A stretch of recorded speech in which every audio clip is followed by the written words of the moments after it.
turn 5, you're using all basically advanced rules, and we're using optional lists below. I'm thankful to here, I'm getting a if you want, because I want to spend my time for videos, cover the warm stuff. However, if you want to see full gameplay videos, they're on the channel, just link below. Those gameplay videos are absolutely free. So let's start. Beginning turn 5, and I'm going to check for spot.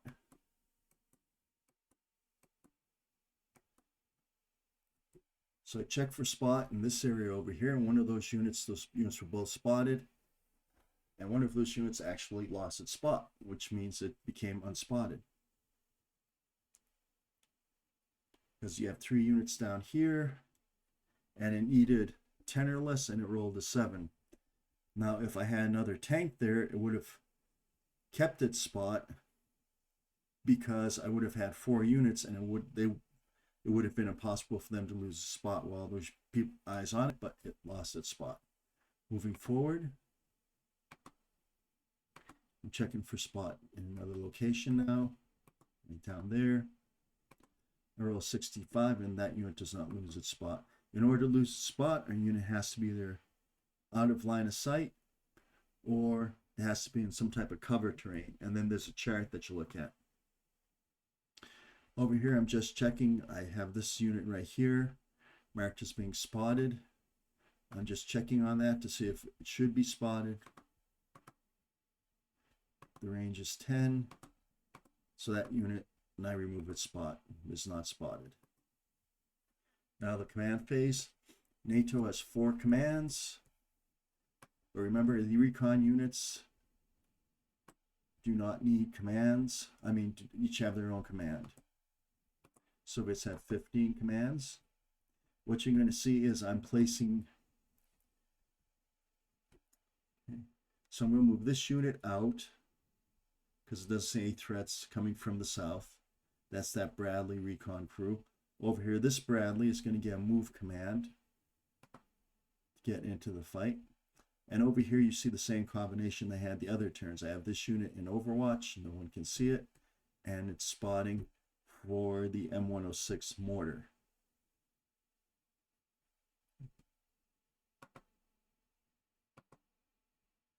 And there's the movement command for the Bradley.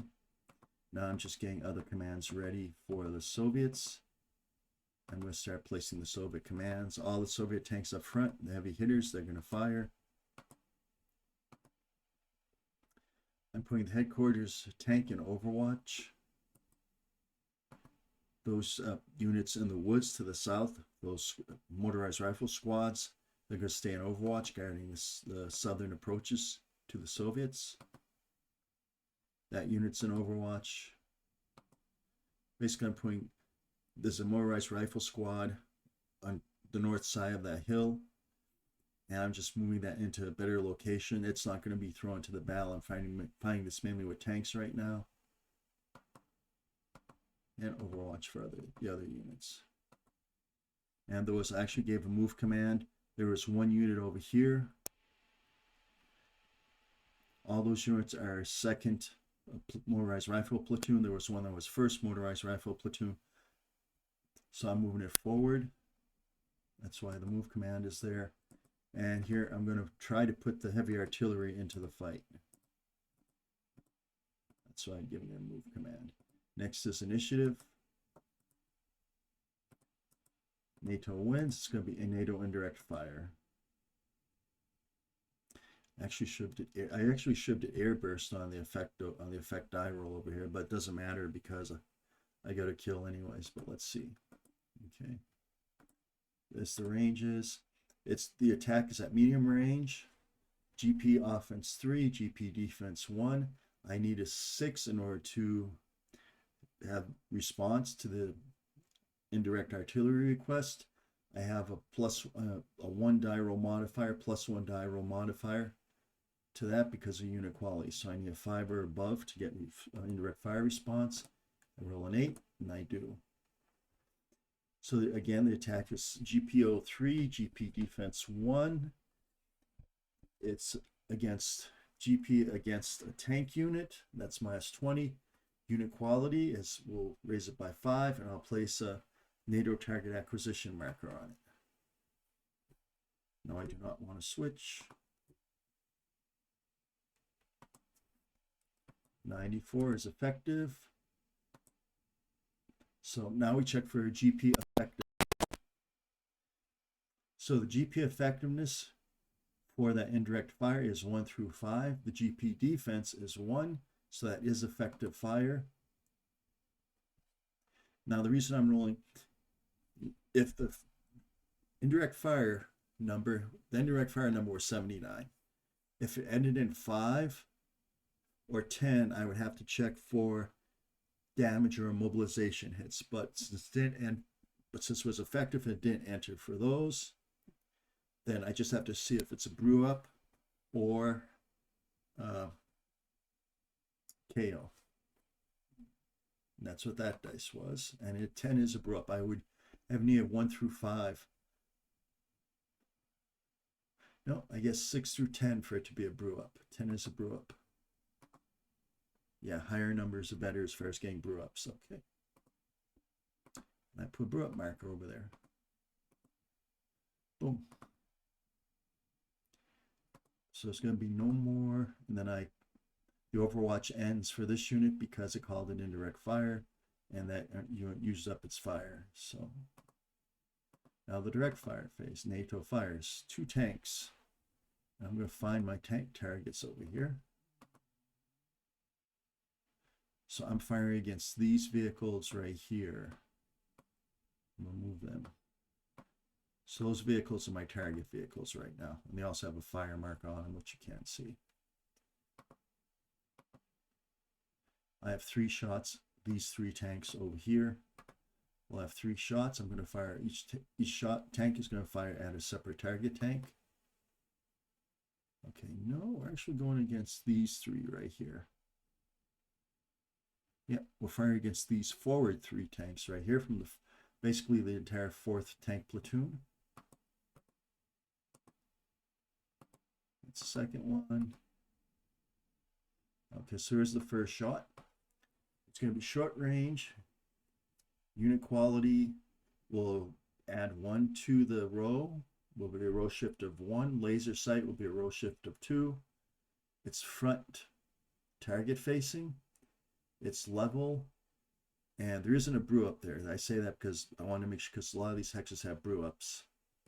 Like when this unit does its shot down here, there's going to be a brew up right there in that hex.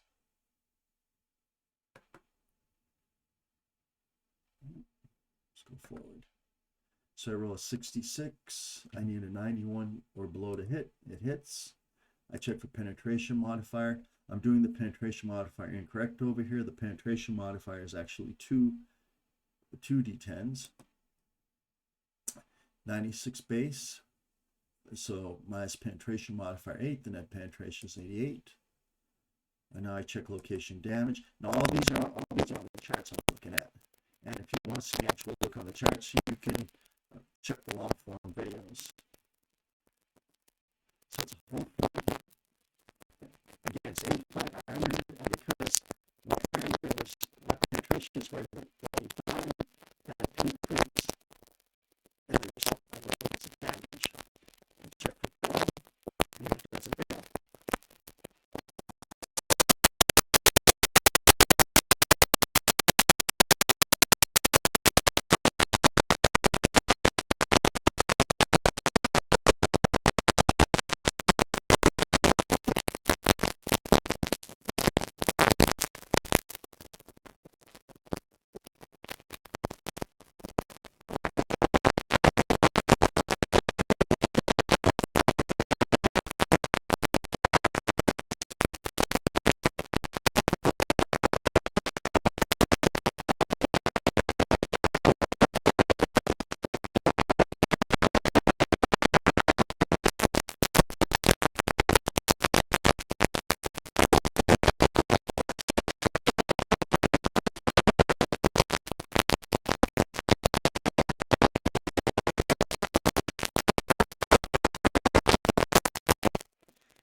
Tanks when it got damaged to this hex. So that's what happened.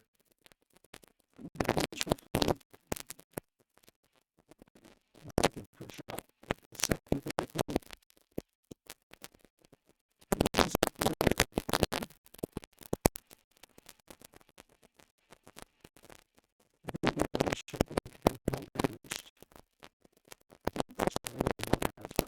So I might have cost the American NATO forces a hull damage shot on the Soviet forces. And again, I do get better playing this, trust me.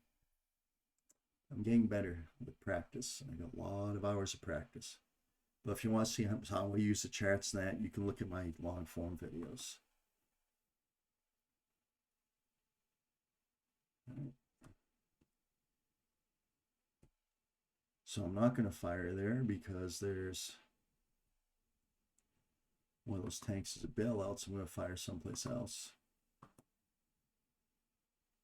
In short range, the unit quality is 1. The brew up smoke is -2.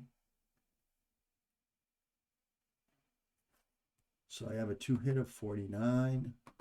Front facing, it's a miss. So the third shot was a miss, and that completes all my fire for NATO.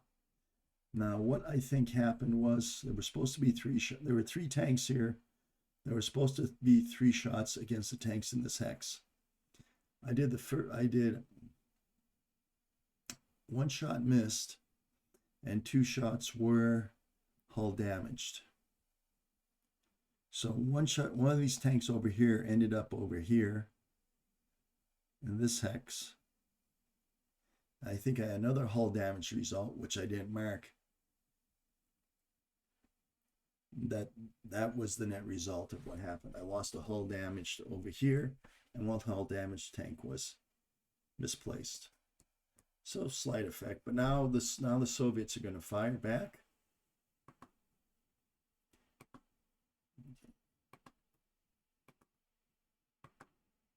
Those are my 2 shots. 2 shots now.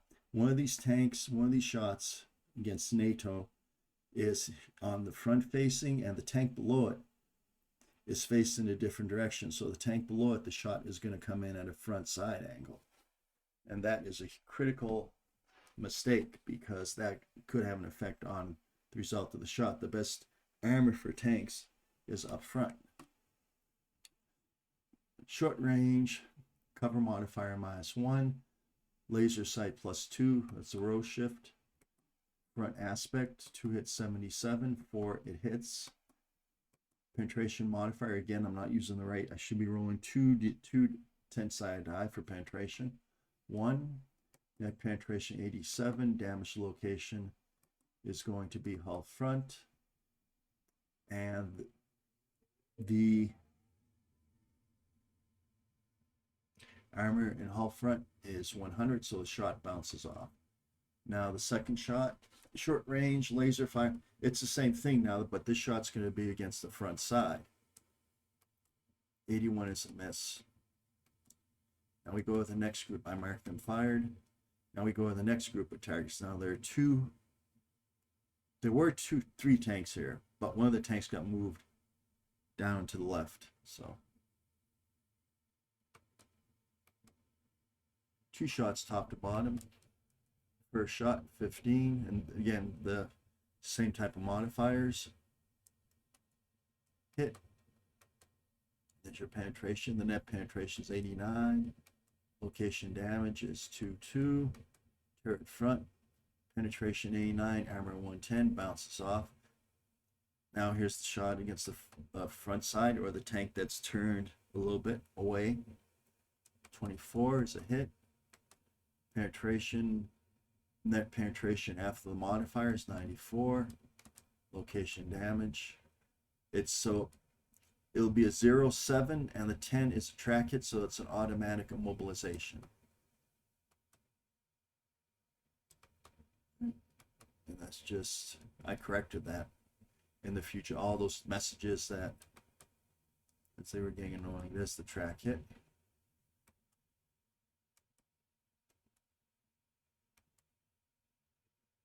Alright, so now we have, so because there was track damage, I have to see if that crew bailed out. It did not, just barely. I needed 30 or less and it would have bailed. Right, next, these 2.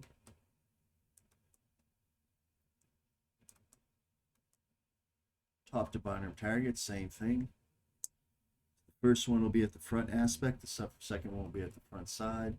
This is medium range laser guided, so it'll be +2 row shift, cover modifier -1, so it'll be +1 row shift, front target facing, 2 hit 55 hits, penetration modifier 6, no penetration modifier, basically it's a 0, 86 penetration, location damage, and that's also a track hit because it was a 0-4.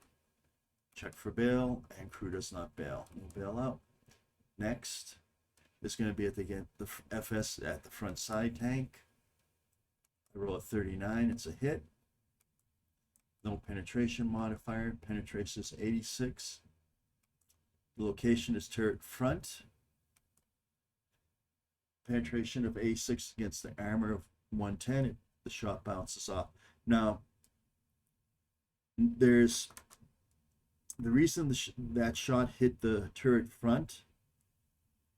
All right, the reason that shot hit the turret front, because that was the vehicle that had its turret changed, right?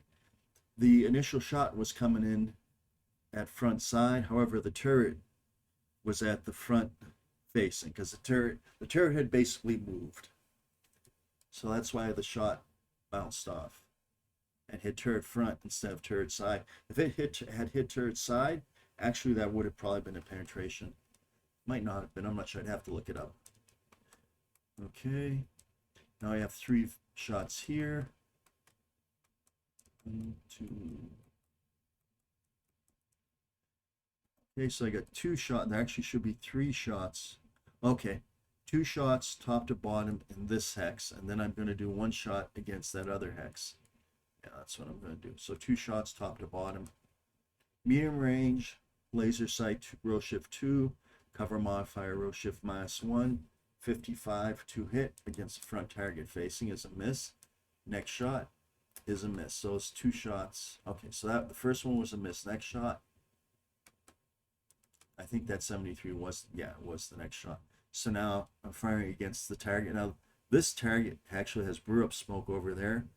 The shot's going to be coming into the front side aspect. Again, that's very, very bad. I should have rotated that tank so that any shots against it from this direction would have hit the front. Go forward. Roll a 7. Okay, I don't know what that 7 was. Okay, so medium range, laser sight 2, CM1, button up -2, no, brew up -2, so I need a 45 to hit. It's firing against the front side. Oh, that's what this is. This is an ammo availability die roll. These are all, and I didn't do ammo availability die roll for the 3 previous tanks. The main weapon of these tanks is the songster, but I'm firing with kinetic energy with main armor piercing discarding sabot fire. Okay, so I didn't roll them. I should have been rolling availability numbers. Again, as you see later in this game, I start rolling for availability numbers. 94 penetration, turret front, 110, and again, the same thing. I have my turret facing toward these targets. That's why these aren't, that's why that didn't hit the turret side. Oh. Okay, I think that may be it for fire. Onto movement phase. I just failed to remove this fire marker right here. Move that over. Delete. Soviets move first. And this is just everybody getting into position. That right there, that was a mistake. That's heavy artillery, but it's very lightly armored, and it's good. It's gonna get brewed up very quickly.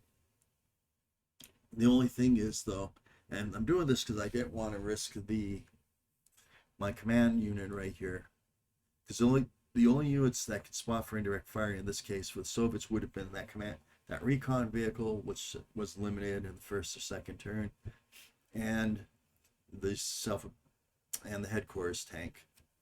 So I just moved the self-propelled the heavy artillery up into the front line to fire directly. Normally it indirect fires. Now, the reason the Soviet moved first is because NATO had won the original initiative at the beginning of the fire phase. Now I roll individually to see who goes first. So NATO wins, Soviet moves.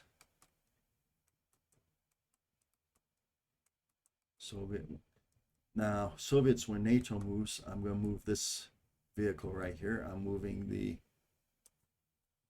Brad up into position where it can do something useful.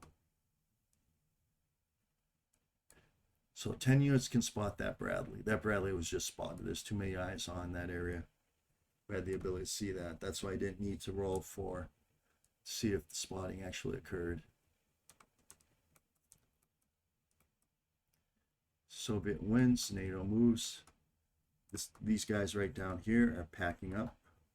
So the forward Bradley recon, that's further south, they're finally packing up and headed out. Right here, I'm checking to see if they're spotted.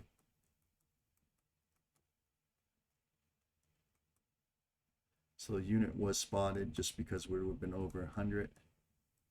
So at the moment, but there's no one that can fire at them anyway. So now all I have are Soviet moves left.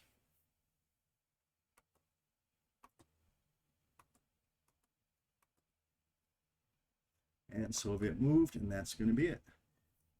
Now we just do cleanup. All right, that's it for turn 5. When we come back, we'll have turn 6. I want to thank you very much, and I want you to have a good day. Bye-bye.